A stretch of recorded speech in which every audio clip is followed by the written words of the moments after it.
سلام كما يتصنحوا كبرات تختاتلته نلوم سنبات 28 تحساس 2025 زيتا دالو حدش زياناتات حيزولكم قريبا لخو مكتتالكم يعدم فلما كان دابتاتو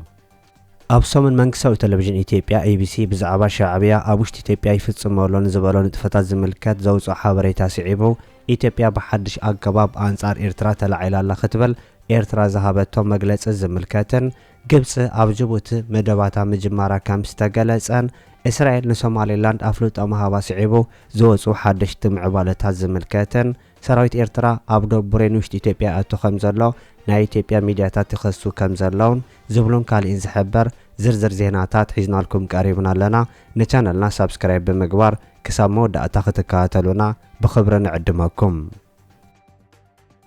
طليان تشعت السبات أسيرا سمز طليان فلسطينيين عتق حماس بمينا زقصر يورو غنزب أوهري لهم بالزبل ترطارا مسلستا أكلات كبر سناي متأثر زلوام تشعت السبات أب كيد كم زأتو أخبر تحقق صار جبر شبرا أبزوز أو مجلس حبيرام أتم ترطرات أستات 7 مليون يورو نابناي كذا جزءات وين فلسطين زوننا وجنات كوينا مسحمة زراخبا وجنستل أخ مخانو جاليسام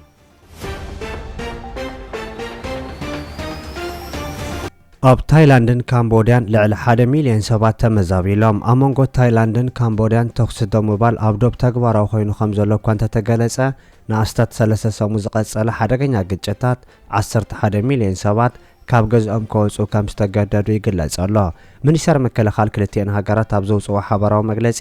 ናይ ኩናት ዝነበረ ግንባራት ምዕጻውን ኣብ ከባቢ ዶባ ዝነበሩ ሲቪልያን ሰባት ኣብ ዝሓጸረ ግዜ ናብ ቤቶም ክምለሱ ተሰማሚዖም ከም ዘለውን ተሓቢሩ እቲ ተኽስ ብምባል ትማሊ ሰንበት ብኣቋጽራተ ሃገር ፍርቂ መዓልቲ ኣብ ተግባር ምውዓሉን ን72 ሰዓታት ኣብ ቦትኡ ምጸንሐ ካብ ወር ሓምለ ጀሚሩ ብታይላንድ ተታሒዞም ዝነበሩ 18 ወተሃደራት ካምቦድያ ክፍትሑ ምዃኖም እቲ መግለጺ ብተወሳኺ ሓቢሩ ኣሎ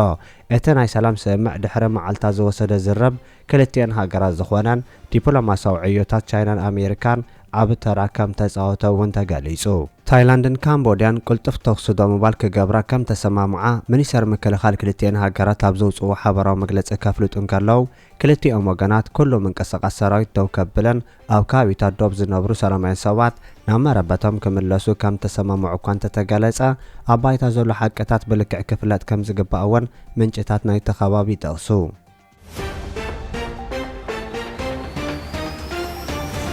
ግብጽ ኣብ ጅቡቲ መደባታ መጀመራ ተገሊጹ ግብጽ ከም በገስ ናይቲ ኣብ ጅቡቲ ከም እውን ኣብ ኤርትራ ክትገብሮ ዝወጠነቶ ዝተባሃለ መደባት ምዃኑ ዝተገለጸ ፕሮጀክት ኣብ ጅቡቲ ብምራቃታ ሓቢሩ ሚኒስትር ኢንዱስትሪ መጓዓዝያን ግብጽ ካማል ኤልዋዛር ኣብ ጅቡቲ ዞባ ኣርታ ኣብ ትርከብ ቁሸት ዑመር ካጀክ ናይ ፀሓዩ መደበር ሰዓት ብምራቁ ዝተሓበረ ኮይኑ ኣብታ ኣጋጣሚ ናይ ጅቡቲ ሚኒስትር ሰዓት ዮኒስ ዓሊ ተረኺቡ ከም ዝነበረ እውን ተገሊጹ እቲ ፕሮጀክት ብምልኣት ብግብጽ ዝተመወለን ዝተሰርሐ ምዃኑ ዝሕብር ወገናት ኣብ ጅቡቲ ዝዓበየ ናይ ገጠር ፀሓያዊ ሰዓት ተባሂሉ ይጥቀስ ከም ዘለውን ሓቢሩ እዚ ኣብ ጅቡቲ ዝተሰርሐ ፕሮጀክት ሓደ ካብቲ ፕሬዝዳንት ግብጽ አልሲሲ ናብ ጅቡቲ ድሕሪ ምብጽሑ ዘበገሶ ፕሮጀክታት ሓደ ምዃኑ ዝገልጹ ምንጭታት ኣብታ ሃገር ብሕጂ እውን መደባት ክሰርሑ ምዃኖም ኣሚቶም ኣለዉ ጅቡቲ ካብ ናይ ኢትዮጵያ ጽግዕተኝነት ክትወጽእ ዝዓለመ ምዃኑ ዝጠቅስ እቲ ፕሮጀክት ነታ ኣብ መዳይ ሰዓት ኣብ ኢትዮጵያ ክትገልገል ከም ትኽእል ትጠቅስ ጅቡቲ ንምስናእ ምዃኑ እውን እቶም ምንጭታት ይገልጹ ግብጽ ኣብ ኤርትራን ጅቡቲን ወፍሪ ክትገብር ምዃናን ቀንዲ ዕላማ ናይቲ ወፍርታት እውን ናይ ኢትዮጵያ ተጻብኦን ጽልዋን ንምዕጋት ምዃኑ ጸብጻባት ክሕብሩ ምዃናዮምን ብተወሳኺ ይሕበር እዚ ከምዚ ኢሉ እንከሎ ናይ ግብጽን ኢትዮጵያን ውድድርን ወጥረን ካብ ግዜ ናብ ግዜ ንዓበይ ኣብ ዝኸደሉ ዘሎ እዋን ናይ ሶማሌላንድ ጉዳይ እውን ኣዝዩ ኣካታዕ ሕሞት ፈጢሩ ከም ዘሎ ይጥቀስ ንዓመታት ክካየድ ኣብ ዝጸንሐ ዲፕሎማስያዊ ኩናት ኢትዮጵያ ላዕለዋይ ኢድ ሒዛ ትወጽእ ከም ዘላ ዝሕብሩ ምንጭታት ካብ ዝጠቕስዎ ኣሜሪካን ኢትዮጵያ ወተሃደራታ ናብ ዞባ ጋዛ ክሰድድ ድሕሪ ምምሕጻና ክልቲአን ሃገራት ተረከባተን ክድልድል ዝኽእል ምዃኑ ብምግላጽ ናይ ግብጽን ኣሜሪካን ርክባት ዝጸሉ ክኸውን ከም ዝኽእል ይገልጹ እስራኤል ንሶማሌላንድ ከም ሃገር ድሕሪ ኣፍልጦ መሃባ ናይ ኣሜሪካ ፕሬዝዳንት ዶናልድ ትራምፕ እውን ንሶማሌላንድ ከም ሃገር ኣብ ምፍላጥ ኣይንህወኽን ክብል ምዝራቡ ናይ ግዜ ሕቶት ጥራይ ምዃኑ ዝገልጹ ወገናት ኣሜሪካዊ ንሶማሌላንድ ድሮ ብውሽጢ ኣፍልጦ ሂባታ ከም ዘላን ብዙሓት ሃገራት ክስዕባ ከም ዝኽእላን ይገልጹ ናይ ሶማሌላንድ አፍልጦ ሃገርነት ንኢትዮጵያ ረብሓ ንግብጽ ኪሳራ ምዃኑ ዝሕብሩ ዘለው ናይ ከባቢ ቀርኒ አፍሪቃ ሚድያታት ኢትዮጵያ ምስ ግብጽ ክትገብራ ብጽንሐት ውድድር ዲፕሎማሲ ትስጉም ከም ዘላ ይሕብሩ። እስራኤል ናይ ሶማሌላንድ ሃገርነት ከም ዝተቐበለ ድሕሪ ምግላጻ ብዙሓት ሃገራትን ማሕበራትን መግለጽታት ከውጽኡ ይስምዑ እኳ እንተለው ናይ ዓረብ ሊግ ምትእኻብ ግን ሕጹጽ ናይ ሓደጋ ኣኼባ ንምክያድ ሎሚ ተኣኪቡ ከም ዘሎ ተሓቢሩ። አንጻር እስራኤል ዝቐንዐ ውሳነታት ኣብ ምውሳድ ኣብ ቅድሚ ስራዕ ናይ ዓረብ ሊግ ምትእኻብ ናይ እስራኤል ውሳነ ከቁጥዖ ጥራይ ዘይኮነ ናይ ሶማሌላንድ ምንቅስቓስ ብምርኣይ ሶማልያ ወተሃደራዊ ስጉምቲ ክትወስድ ክውስን ከም ዝኽእል ይንገር ኣሎ።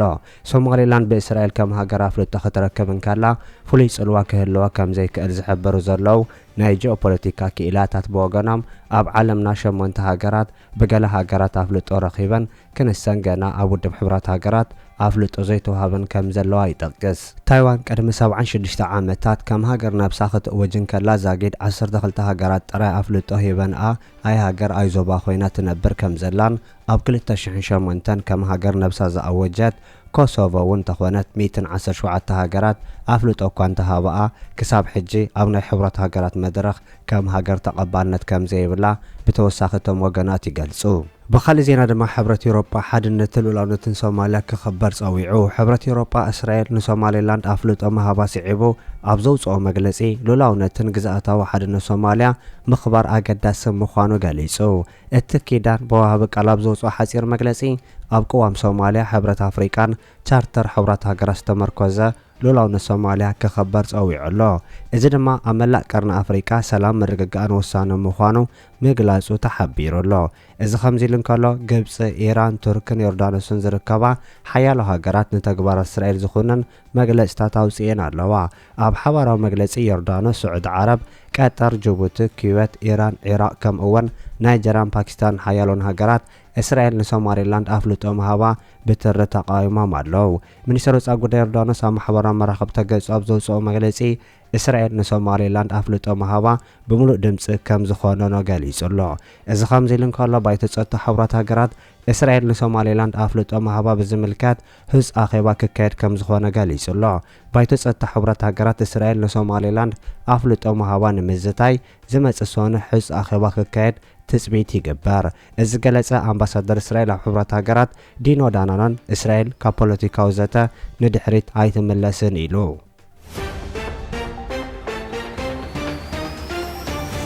ኢትዮጵያ በሓድሽ ኣገባብ አንጻር ኤርትራ ከም ዝተለዓለት ኤርትራ ገሊጻ። መንግስቲ ኢትዮጵያ ኣብ ዝቕንያቱን ብተመሳሳሊ ዛዕባ ግን ከኣ በሓድሽ ኣገባብ አንጻር ኤርትራ ተላዒሉ ከም ዘሎ ሚኒስትር የማነ ገብረ መስቀል ኣብ ናይ ገጻ ትዊተር መግለጺኡ ሓቢሩ። ናይ ብልጽግና ስርዓት ቅድሚ ሕጂ ብዘይ ወግዓዊ ሚድያታት ኣቢሉ ወረ ክዘርግሕ ምጽንሑ ዝሕበር ሚኒስትር የማነ ኣብዚ ግዜ ከም ናይ ወፃኢ ጉዳያት ኢንስቲትዩትን ናይ ኢትዮጵያ ናይ ብሮድካስት ኮርፖሬሽን ይጥቀም ከም ዘሎ ነቲ ጸንሐ ኣገባብ ከም ዝፈልዮ ዘፍለጠ ሚኒስትር የማነ ታሪክ ኤርትራ ኣብ ምቕልባስ ንቃልሲ ኤርትራ ኣብ ምንኣስ ዘትኩር መግለጽታት ክውሃብ መቐናያ ነጺሩ ኣሎ። ንኤርትራ ከም ተኽታኹን ኣብ ጉዳይ ኢትዮጵያ ኢዳኣታውነት ዘለዋ ምሲልካ ብምጥቃም ኢትዮጵያ ከተበግሶ ንትደሊ ኩናት ከም ነብሰ ምክልኻል ክትገልጾ ትደሊ ከም ዘላ ዘነጸረት መግለጺ እቲ ሓደሽቲ መግለጽታት ኣዝዩ ሓደገኛ ምዃኑ ወሲኹ ረዲኡ ኣሎ። ኤርትራ ምስ ግብፅን ስዑድ ዓረብን ናይ ወደባ ስምዕ ከም ዝገበረ ታምሲልካ ምቕራብ ካሊእ ጉጉይ ነጥቢ ኢትዮጵያ ምዃኑ ዝጠቐሰ ሚኒስትር የማነ እታ ሃገር ብናይ ኤርትራ ካብ ውሽጣዊ ጸገማታ ክትሃድም ትፍትን ከም ዘላ እውን ወሲኹ ገሊጹ ኣሎ። እዚ ከምዚ ኢሉ እንከሎ መንግስታዊ ቴሌቭዥን ኢትዮጵያ ኢቢሲ ኢድ ሻዕብያ ኣብ ክልል ኣምሓራን ሻዕብያ ኣብ ክልል ኣምሓራ እንታይ ይሰርሕ ኣሎን ዝፈረሰት ሃገር ዝመርሑ መራሕትን ካሊእን ዝብሉ ዶክመንተሪ ቪድዮታት ኣብ ሰሙን ብሰፊሑ ይዝርግሕ ዘሎ ኮይኑ ኣብ ክልል ኣምሓራ ንዝካየድ ዘሎ ውግእ ሻዕብያ ብድሕሪት ኮይኑ ይመርሖ ከም ዘሎ ዝገልጹ ነዚ መረጋገጸ ኣብ ዝቐረበ እዋን ንመንግስቲ ኢትዮጵያ ኢዱ ዝሃበ ማስረሻ ሰጤ ዝተባሃለ መራሒ ፋኖ ዝሃቦ መግለጽታት ከም መርትዖ ብምቕራብ ሻዕብያ ይሕምሰና ኣሎ ዝብል ሓበሬታ ምዝርግሑ ስዒቡ ትማሊ ሚኒስትር የማነ ገብረ መስቀል ኤርትራ ኢድ የብላን ክብል መልሲ ሂቡ ኣሎ።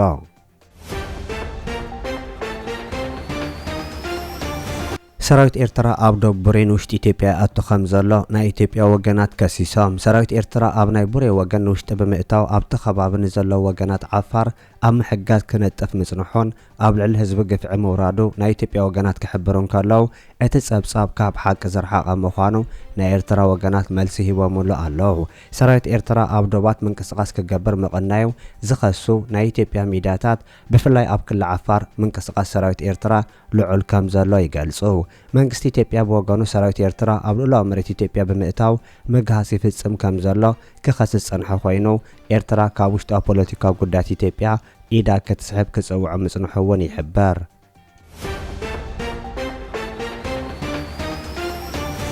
ክቡራት ተኸታተልቲ ንሎም ዝተዳለወ ዜና ነዚ ይመስል። ኣብ ዝቕጽሉ ዝፍነው ዜናታት ብቐዳምነት ክበጽሐኩም ሳብስክራይብ ዘይገበርኩም ሳብስክራይብ ንኽትገብሩ ብኸብሪ ንዕድመኩም።